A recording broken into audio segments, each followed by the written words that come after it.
এটা তো আবার পেছনে দেন টান দেন দেন।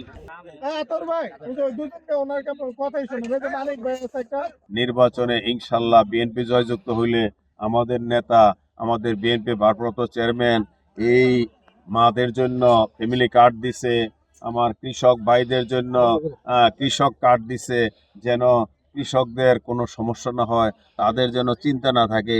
এই বছর জানেন যে আলুর দাম কম, যদি বিএনপি সরকার থাকতো তাহলে আলুর দাম কম হইতো না, আলু সরকার থেকে কিনে নিত।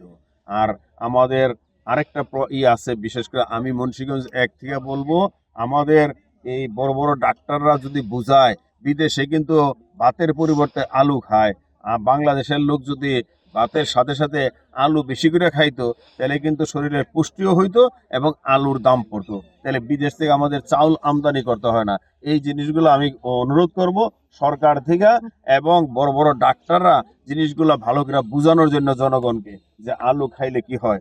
আর আগামীতে এই সরকারের এই বিএনপি সরকার আসলে এই কৃষক কার্ড দিয়া তারা অল্প দামে বীজ পাবে, সার পাবে কম দামে, ভালো মেডিসিন পাবে, তাহলে ফসল ভালো হবে।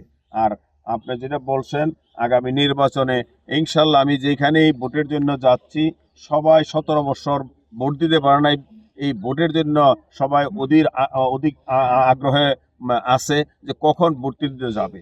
ইনশাল্লাহ আমি বিশ্বাস করি আগামী 12ই ফেব্রুয়ারিতে সবাই ভোট দিতে যাবে, এবং সবারই একটাই মার্কা ধানের শীষ।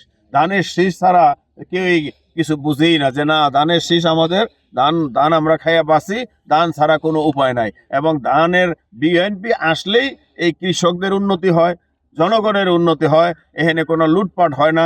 বিগত সরকার তো লুটপাট করে এই দেশে খালি করে ফেলাইছে। আর আমি এর জন্য কৃষকদের সাথে বেশি মিশতেছি, যেহেতু আমাদের এলাকায় কৃষক বেশি, এবং এই তাদেরকে সাহায্য করার জন্য আমার রাজনীতি করা, এবং জনগণকে সেবা করার জন্য আমি রাজনীতি করা। আমি চাই যে এই যারা দরিদ্র কৃষক, দরিদ্র শ্রমিক, তাদের পাশে থাইকা তাদেরকে কিভাবে স্বাবলম্বী করা যায়, সেটাই হলো আমার মূল লক্ষ্য। ইনশাল্লাহ আগামীতে আমি অনুরোধ করব সমস্ত কৃষক ভাইরা, সমস্ত শ্রমিক ভাইরা, যুবক ভাইরা সবাই যেন আমার সাথে কাঁধে কাঁধ মিলিয়ে ইনশাল্লাহ আমরা মুন্সিগঞ্জ এককে সুন্দর করে সাজাবো, যেখানে কোনো নেশা থাকবো না, যেখানে কোনো সন্ত্রাস থাকবো না। আপনাদের পছন্দ হয়েছে এখানে ভাই এই পিছনে দাঁড়ানো লোক